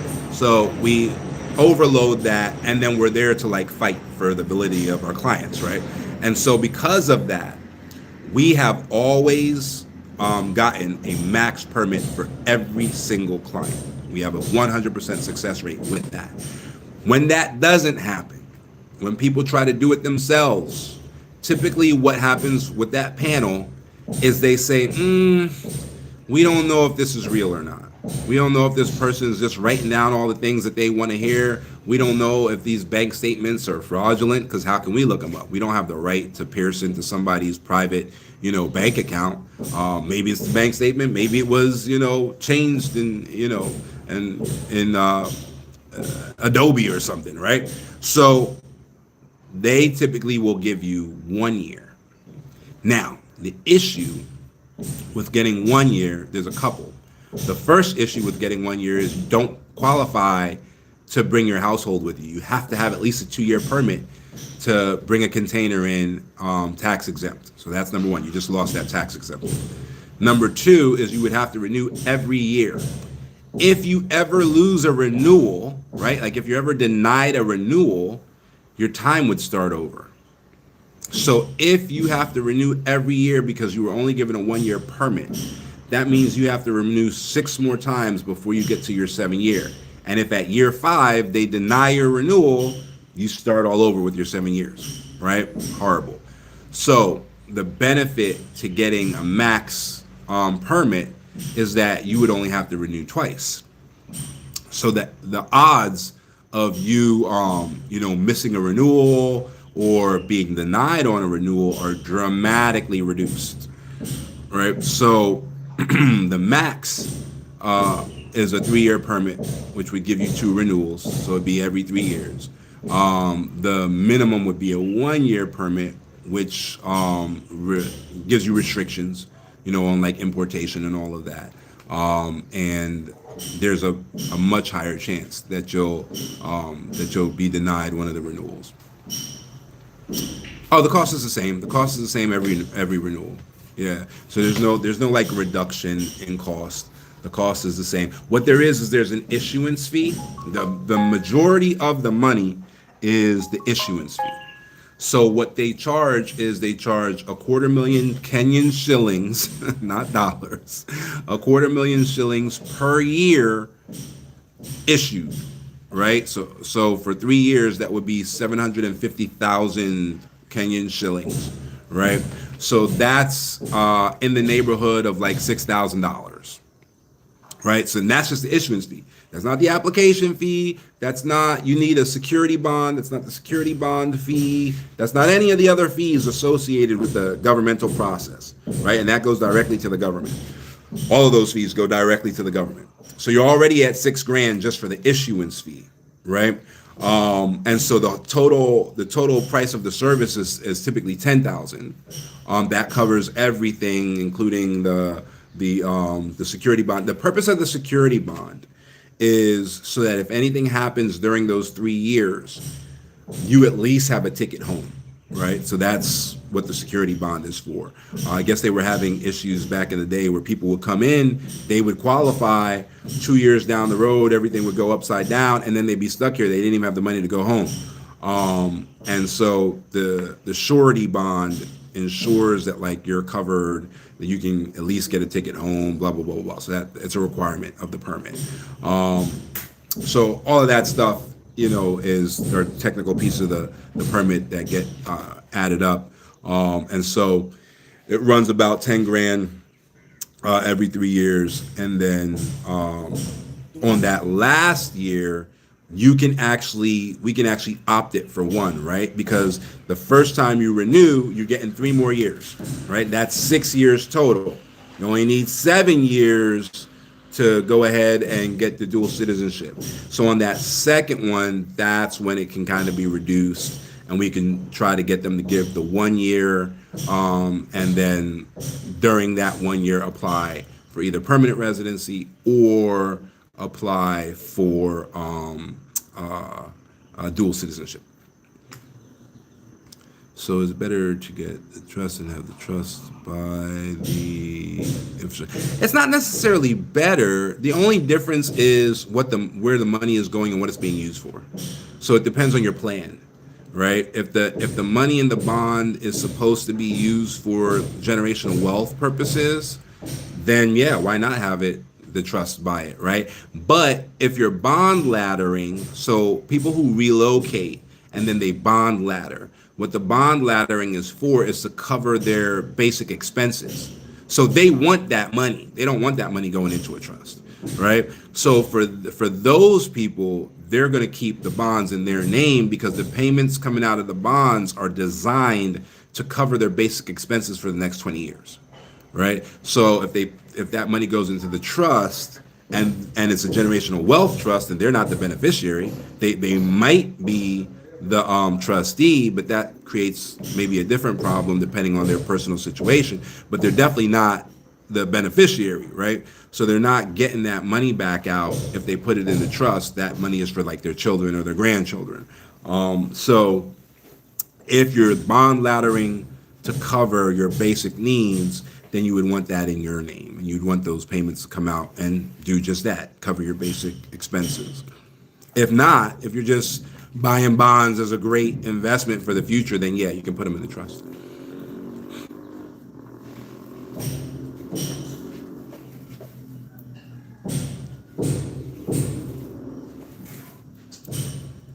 Do I have to report the bond income to the U.S.? Yeah, if you're a U.S. citizen, you have to report global income, right? However, you're going to want to have your CPA look at foreign earned income exclusion. The foreign earned income exclusion has the ability to exclude the first $130,000 of foreign income. So that may or may not apply. Have your CPA look into that. And then you want your CPA to also look into what's called FTC, foreign tax credit. And so those two things are the two conversations that you want to have with your CPA as to, as to how you're going to, describe that income. But yeah, unfortunately, U.S. citizens, that's the issue with the trust. If you have the trust and the trustee of the trust is a corporation, it's a corporate trustee, even if you are the beneficiary of the trust, then until a distribution is made to you or until a U.S. asset is placed in the trust, it's called a non-grantor trust.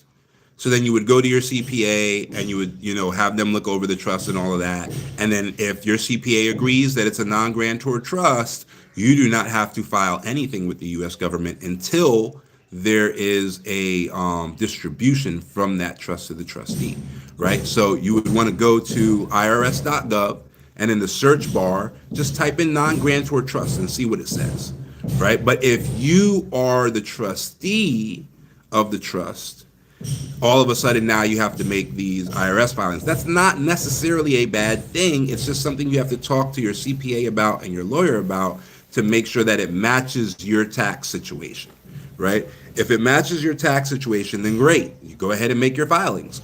If it doesn't match your tax situation to make the filings, then make it a non-grantor trust and have no requirement to file, right? But that's the discussion that you have to have with your tax professionals.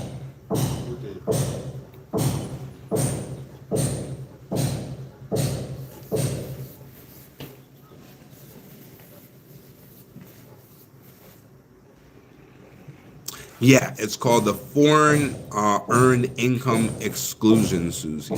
Good question. Thanks for asking it. You're the first question on YouTube. I think that's YouTube. YouTube.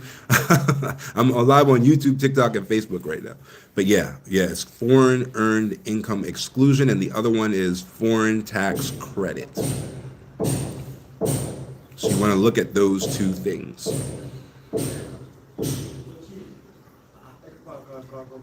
What about income from, what is that?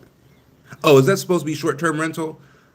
Yeah, so if you're an American citizen, then all of your income has to be reported on your taxes. Now, if you're doing short-term rentals through a company and that company is not paying you anything, that's not income. Like, just because there's money flowing through something doesn't mean it's your personal income, right? That company might have a tax return in Kenya.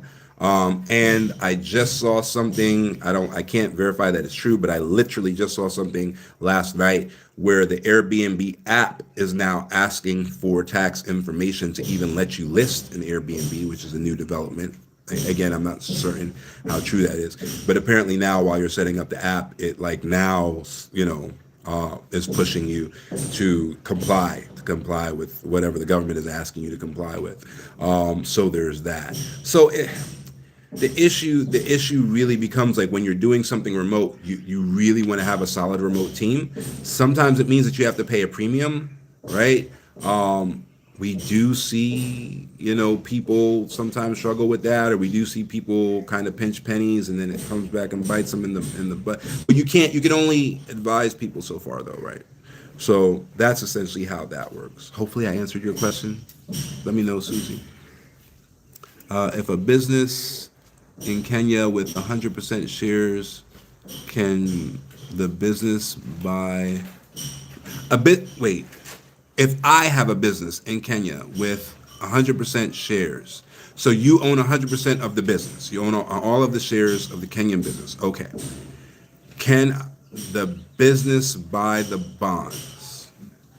Yes, but your company might be illegal. Because here's the thing. Can you register a business in Kenya? Yes. Okay, you can absolutely, positively register a business in Kenya with no permit. You absolutely can.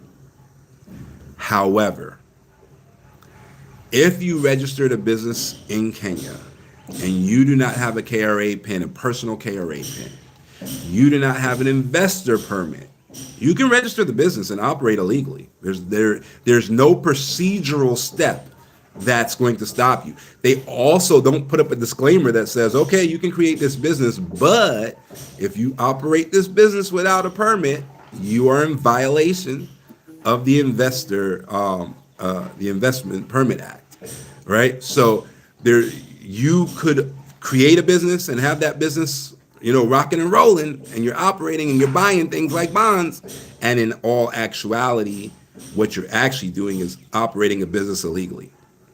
All right, which means that if the government wanted to, they could freeze the assets of that business, demand an investor permit. When you don't have an investor permit, they can turn around and demand a business license. And when you don't have a business license either, and all you have is a corporate certificate, and you don't even have a tax ID number, they can freeze all your funds, take the bond, take your money, close down the business. So that becomes the issue. Well, yeah, it's economic activity, right? Because there's shares. So if you buy a bunch of bonds through the company and now the company owns a bunch of bonds, has the valuation of the company just gone up? Yes. Can you go to a bank and get a margin loan against those bonds? Yep. It's just like getting a loan against a house. Yep. So you are doing economic activity in a business. Do you have an investor permit to be operating that business? I don't know. Do you have a county license to be operating that business? Have they inspected your place of business? I don't know, right? So there are things that you can do and where you think you got it. Like, oh yeah, I opened that bit, I got it. But that's not necessarily legally true. So be careful with that.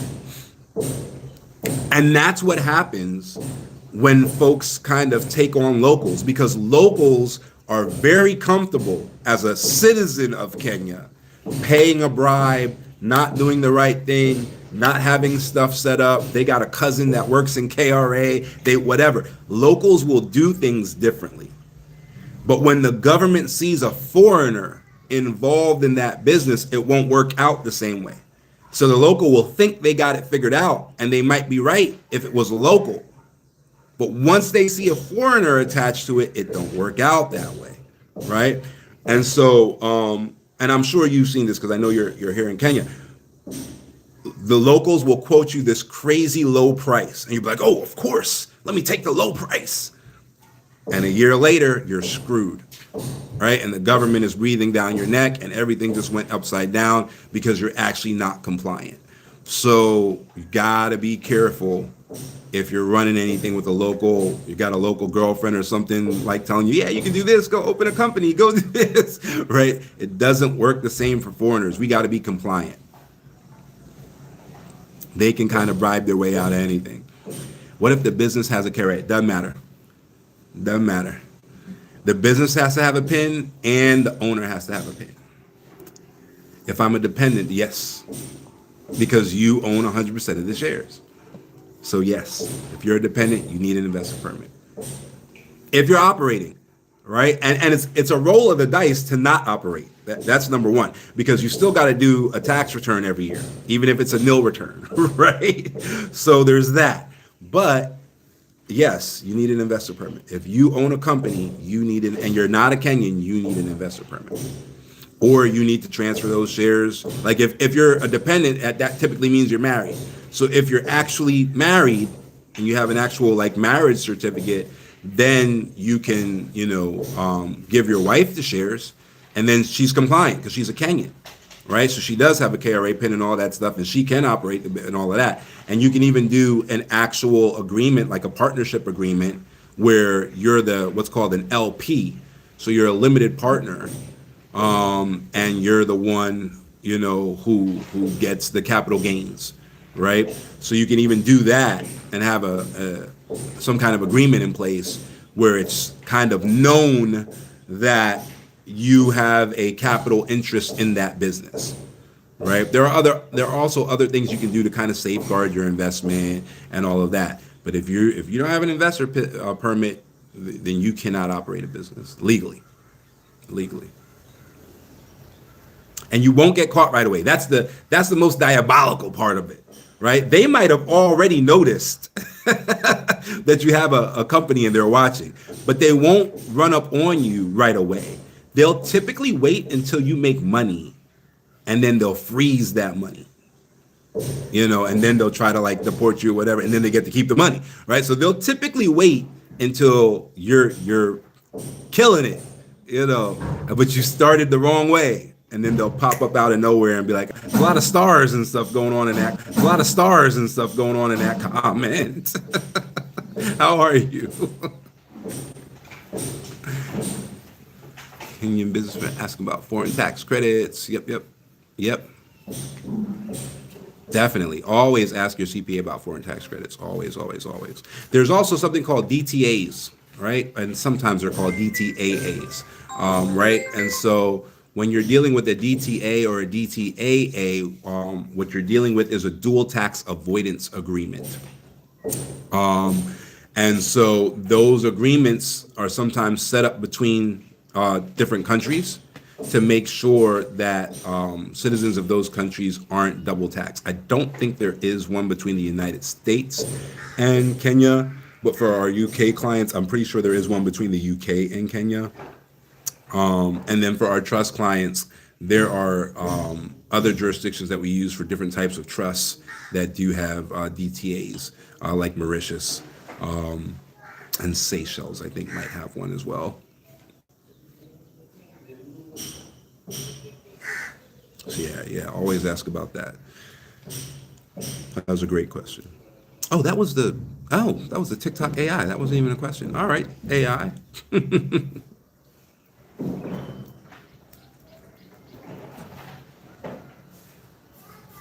Kenya's pretty awesome for business as long as you do it right. Now, your initial costs, right? Your initial startup might seem a little bit high, but there's not a whole lot of maintenance costs, which really, really helps, right? So as you continue past your initial startup, the maintenance costs essentially evaporate, unless you dealt with somebody who was.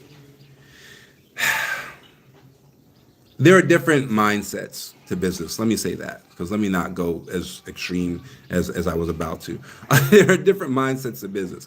So what you'll find, this is something that happens all the time, right? So I'm actually happy you asked this question. This happens all the time. And so what you'll find is that on the contractor side of things, right? So my contracting team, I might ask my contracting team, like, was it cost to I don't know, build a pool for somebody, right?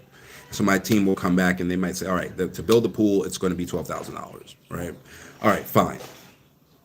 And then we build the pool. Now, here's the thing that a lot of our clients don't notice. When we take money to build something, we never ask for more money. We've designed it that way.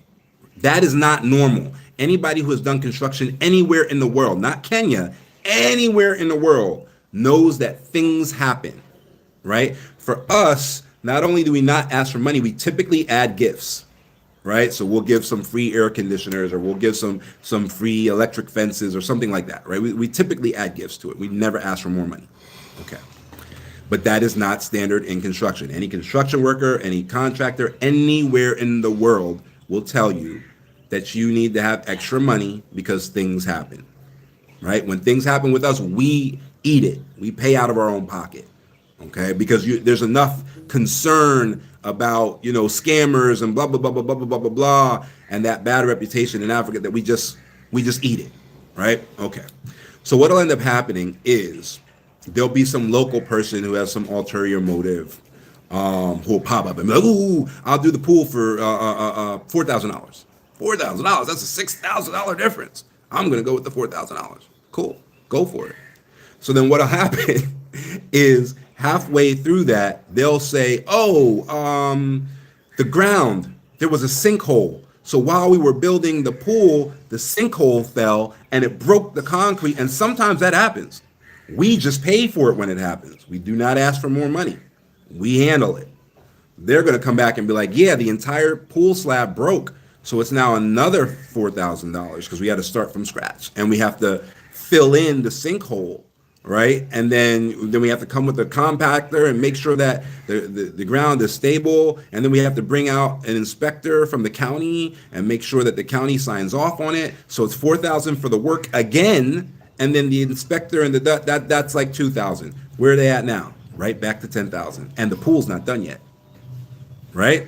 Something else happens. Oh, hey, we need another $2,000. Someone snuck in last night and stole all the stone and the concrete. We need another $1,500. And you either pay it or it doesn't get done. It's not America.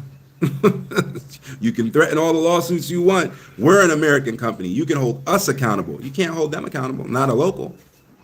So you either pay it or you don't get, what you ordered, right? And so we get a lot of that where the people will come back to us crying, you know, can you please just handle this? Can you please just handle that? And now you still got to pay again. So now you got to pay double because we can't work for free, right?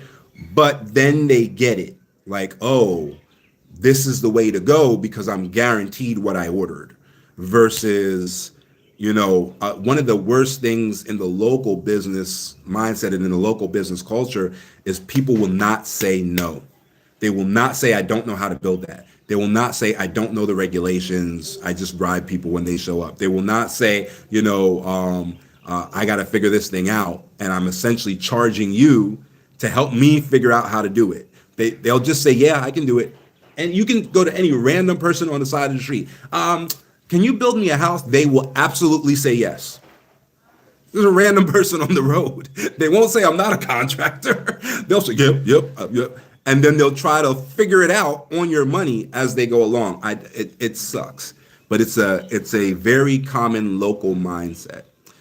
So unfortunately, sometimes we run into situations where like clients have to learn that on their own. You know what I mean? And that's also part of the reason why like we stopped the agent thing, because we can't always talk to our agents' clients. So sometimes we'll have like an agent that brings a client and they used to like maintain control of that client. And we were just like a vendor that like built the house for them and did the immigration for them and whatever. And then that client might fall into this trap. And then like we can't really say anything because it looks weird. It looks like we're just trying to get something. You know what I mean? So we don't do the agent thing anymore. We only do referrals. And that way we own the client. And that way we can just have candid conversations with them and be like, look, this is what you're risking. Go do it if you need to do it. If you need to find out on your own, some people learn the hard way, some people learn the easy way. Do whatever it is you got to do. But this is what you're looking at possibly happening. And on a recourse side, this is what the recourse looks like. With us, we're an American company.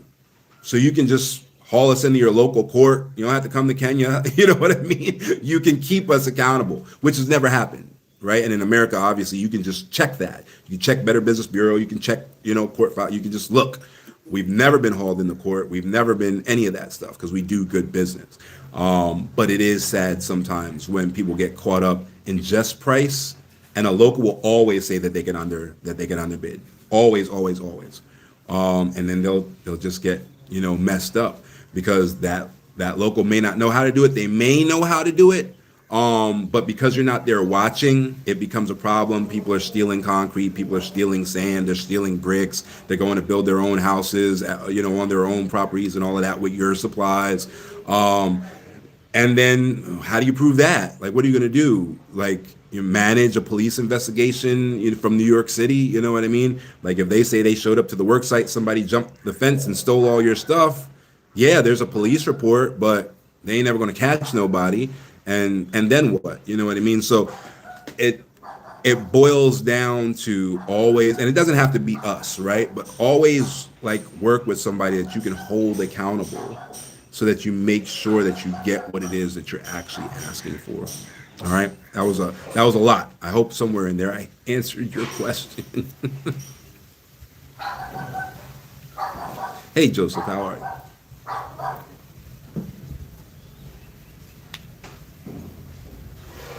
Any other questions on that?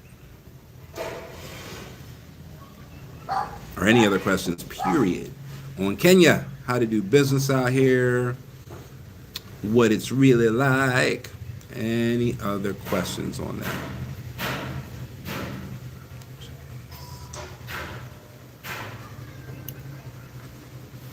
All right. Any other questions for me? It's been about 2 hours. So if there are no further questions, I may call it. If you're writing a question, just go ahead and press enter and start writing over again. That way I know there's something coming and I will wait for you.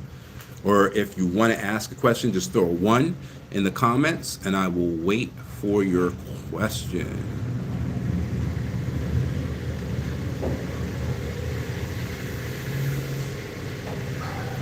All right. Looks like you guys have had your fill. I'll be back tomorrow at about the same time. And let me think. What do we talk about tomorrow? Um, well, you know what? Tomorrow we'll talk about like cost of living out here, right? We'll talk about like what things cost, how to make things happen, and we'll do all of that stuff out here. So we'll talk about that stuff tomorrow. And if there's some kind of question that you want, dating, yeah, you want us to talk about dating, I guess we could. You know, we used to have we used to have yacht parties. We used to have yacht parties that we would do in Mombasa, and they were actually like really really cool. Maybe we'll do that again, actually. But they were actually really really successful. We had 2 or 3 yacht parties. Man, the last one was maybe 3 years ago. But everyone, male and female, everyone in those yacht parties got married. It was crazy. I was like, what? I need to open a matchmaking business. But everyone got married. To the best of my knowledge, they're all still married. So yeah, they were a lot of fun. They were a lot of fun. I think we screened the properly because so we did the yacht party, and but you both sides had to pay to get on the yacht.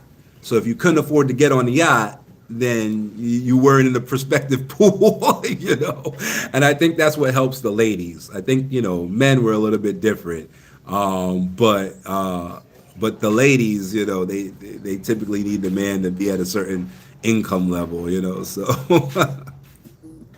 did you see the yacht cruising in Kalifi? Yeah. We typically didn't do the yacht stuff in Kalifi, but yes, you can do yachting in Kalifi. We typically do the yachting in like Watamu, like closer to Watamu. It's not even really Watamu. I think it's actually in Twapa, but we do it on that side. Right. Yeah. Yeah, though, but that was definitely cool, though. So yeah, maybe we'll talk about that, and go over the good, the bad, and the ugly, because the law firm definitely gets to see the scammers as well. And sometimes we take direct law clients, so we get to see all the nonsense. But luckily, most of the marriages are legit. Most of the marriages are not scams out here. I used to live in the Philippines, but I travel, right? Somebody else earlier in the live asked me about travel. I travel. I've been to almost 100 countries, and so I think it's 89 at last check or whatever. And I wasn't even keeping track. Oddly enough, Google, I guess if you have it turned on, Google Maps actually tracks where you've been.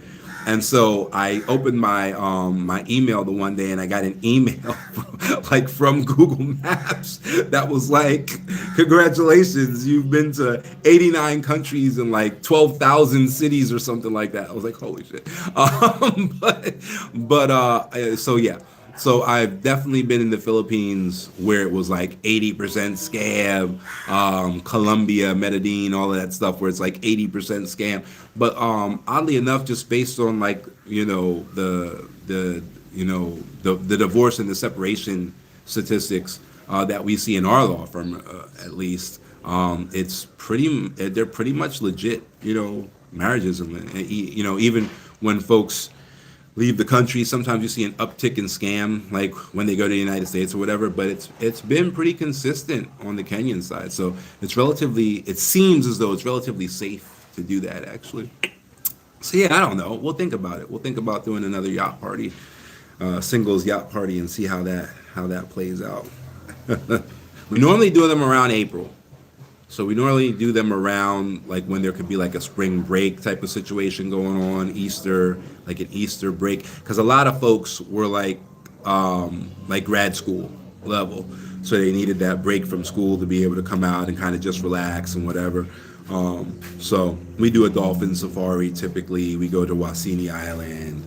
Some people then turn around and go to like Masai Mara and do a weekend safari and all of that stuff. So it was a pretty cool event, actually. So now that you brought it up, maybe we will do that again.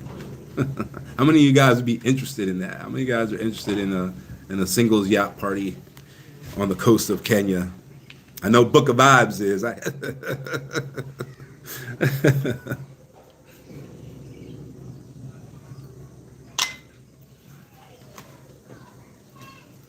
Hey, Antoinette, how are you?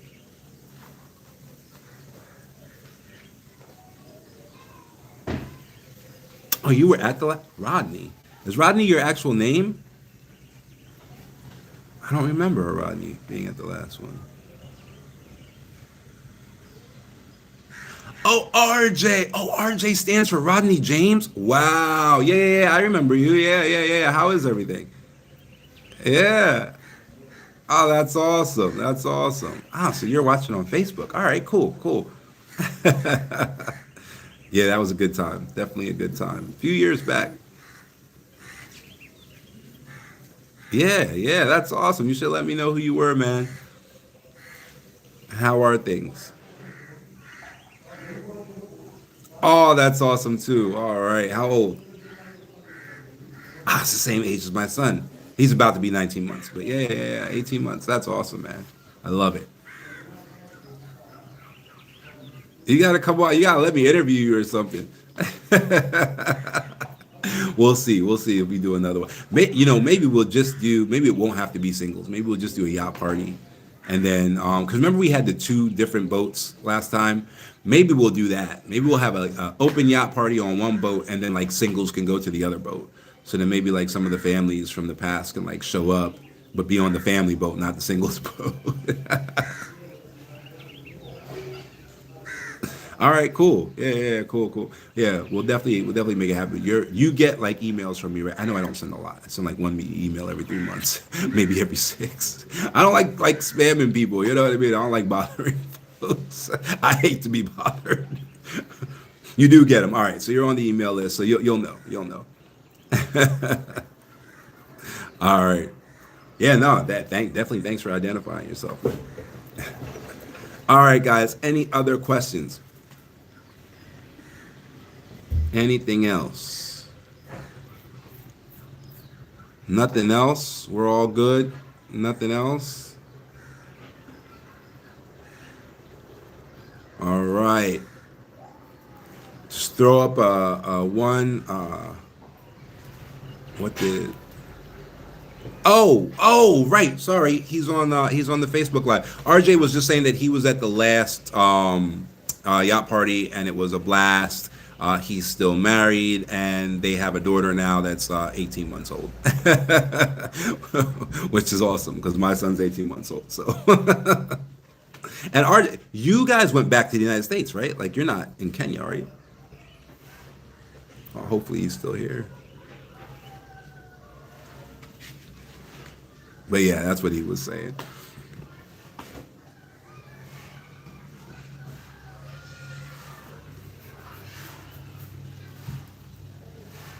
Yeah, we live in the DMV. Yeah, yeah, they're back in the US. All right, good stuff, good stuff. So yeah, so there you have it.